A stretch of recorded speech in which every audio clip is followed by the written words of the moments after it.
অনেক দিন পর আশমিত ক্লাস 8-এ উঠবে সাউথ পয়েন্ট।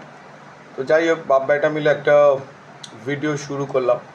তো আজকের মেন যে বলার বিষয়, কিছুদিন আগে একটা ভিডিও করেছিলাম না, যে বাংলা এবং বাঙালির আমাদের নিজেদের ভাষা, নিজেদের ঐতিহ্য, ঠিক আছে, আমরা যেন কোনো জায়গায় হারিয়ে ফেলছি। অ্যাকচুয়ালি হারিয়ে ফেলছি না, আমরা ছেড়ে দিচ্ছি, ছাড়বো না।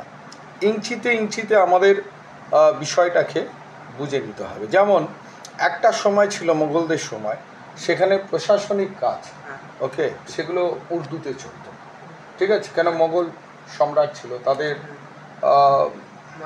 মাদার টাং, এবং সেই কারণে তাদের প্রশাসনিক কাজও তারা করতে উর্দুতে। কিন্তু তারপর ট্রান্সফরমেশন হলো, কিসে এলো? ব্রিটিশ রাজ চালু হলো, তাই না?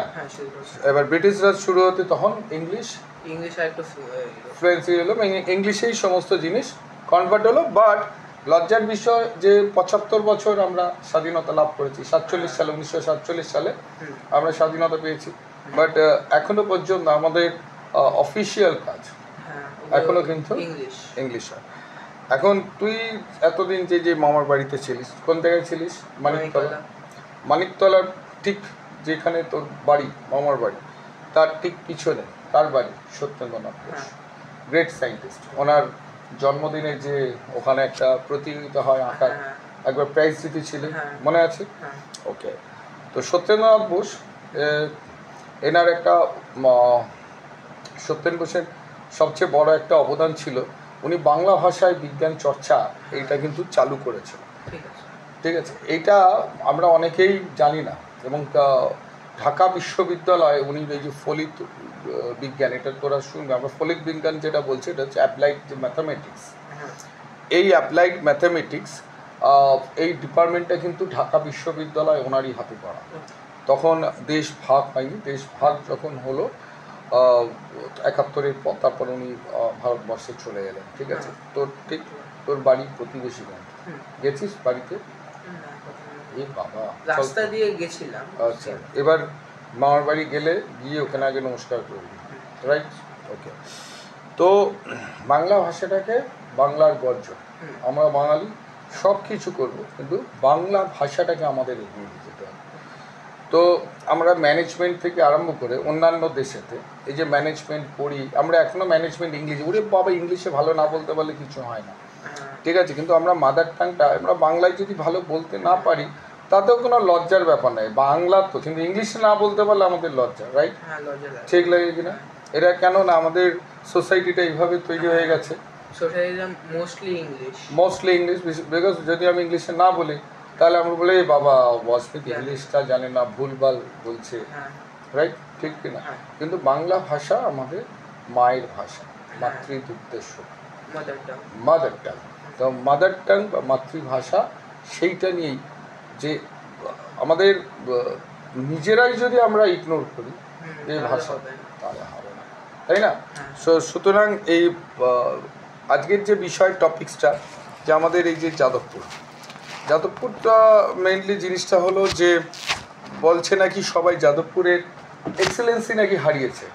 এটা মানা যায় না। কেন? যাদবপুর বিশ্ববিদ্যালয় আমার জেনারেশনকে নিয়ে তো কৃষি পড়েছে, আমি পড়েছি। এবার নেক্সট টার্ম লড়াই করে হবে তো যাদবপুর, চলো। তা আমি ধরে রাখলাম যাদবপুরটা, তাহলে একটা 3 পুরুষ রেকর্ড করবে। এখন বলছে নাকি এক্সিলেন্সি হারিয়েছে। এক্সিলেন্সি কিছু হারায়নি। যাদবপুরের মেন যে জিনিস হচ্ছে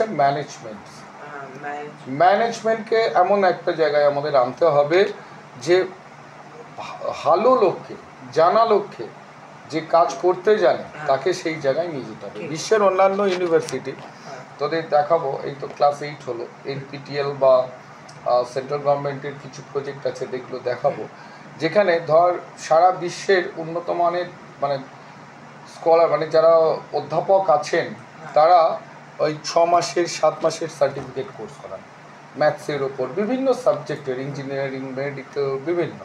NPTEL বলে, এটা তোদের এবার লাগবে, গাইডে দেখবি। তো এগুলো তারা ধর even ignore, Indira Gandhi open university, এটা তুই এখনো জানবি না, যেটা ডিস্টেন্স কোর্সে পড়ানো হয়। তো এই যে ইউনিভার্সিটিগুলো, এদের কেন এরা ফ্লারিশ করছে? ফ্লারিশ করছে ম্যানেজমেন্ট, গুড ম্যানেজমেন্ট। এবং সবচেয়ে বড় বিষয়, তারা ইউনিভার্সিটি শুধু ছাত্র পড়াবে না, ইউনিভার্সিটি কী করে রোজগার করবে সেটারও একটা পন্থা আছে। তো বাইরের ইউনিভার্সিটি যেমন আমাদের ইঞ্জিনিয়ারিং হচ্ছে অ্যাপ্লিকেশন অফ দ্য সায়েন্স। এই যে তোরা ফিজিক্স পড়ছিস, এই যে ম্যাথস পড়ছিস, এই কেমিস্ট্রি পড়ছিস, that is the application of the science. আমরা ওই থিওরিগুলো আমরা অ্যাপ্লাই করছি, হাতে কলমে আমরা করছি। তো আমাদের দরকার উন্নত মানের ল্যাব।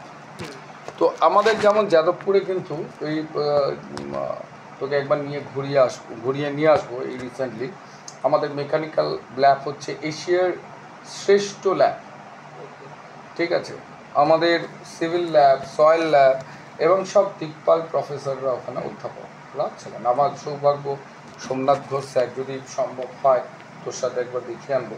তো এই সোমনাথ ঘোষ স্যারের মতো স্যার, যিনি সিভিল ইঞ্জিনিয়ারিংয়ে আমাদের institute of structural engineers UK, যারা আমরা বলি মাদার্স, মানে ওরা ইউরোপটা কন্ট্রোল করে, নাম করা সব স্ট্রাকচারাল ইঞ্জিনিয়াররা ওখানে এনলিস্টেড হয়। তো সেখানকার ফেলো মানে চার্টার্ড, তার উপর আর মেম্বারশিপ হয় না, অনলি ইন্ডিয়া থেকে হচ্ছে সোমনাথ ঘোষ স্যার। তা আমরা তার কাছে পড়েছি, এখন তিনি রিটায়ার্ড, এখন অন্য একটি কলেজে তিনি করছেন। লেকচারার নয়, লেকচারের অনেক উপরে পরামর্শদাতা, মানে কলেজটা কি অ্যাডভাইজার, ঠিক আছে, যে কিভাবে কলেজটা করবে, একটা স্টুডেন্টকে কিভাবে শেখাবে, মোটিভেট করা।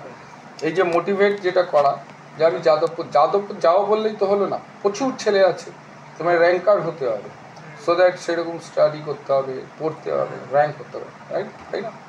সো চিন্তাটা এইভাবে নয় আমি আইআইটি যাবো বা যাদবপুর যাবো, হোয়াট এভার, বাট এটা মাথা থেকে বার করে দেবে। এখন মাথায় শুধু হচ্ছে আই অ্যাম দ্য পারফর্মার, আমি পারফর্ম করবো। সেই এলাম, দেখলাম আলেকজান্ডার, এখনো ঢুকেনি, মানে অল্প অল্প পড়েছিস আলেকজান্ডারের নাম, হ্যাঁ, এখন অতটা নয়, তাই যে এলাম দেখলাম জয় করলাম, এরকম একটা চিন্তাধারা করতে হবে, ঠিক আছে। তো তার জন্যই স্ট্র্যাটেজি। তো কেমন লাগছে আজকে ভিডিওটা, ভিডিওর সামনে বল যে কীভাবে, ধর আমি ভাবছি সে আমি পড়বো, কীভাবে পড়া উচিত, কীভাবে বল।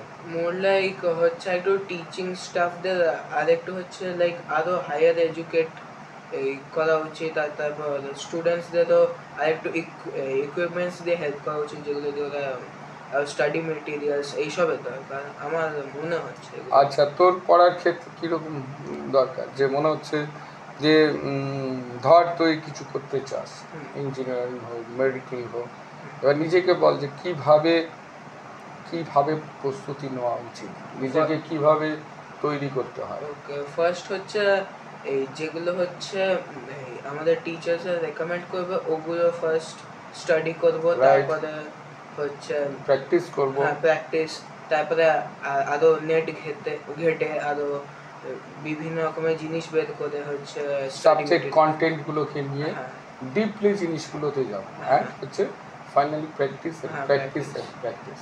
ওকে, ঠিক আছে, চলো আজকে গুড নাইট, ওয়েলকাম সবাইকে, গুড নাইট।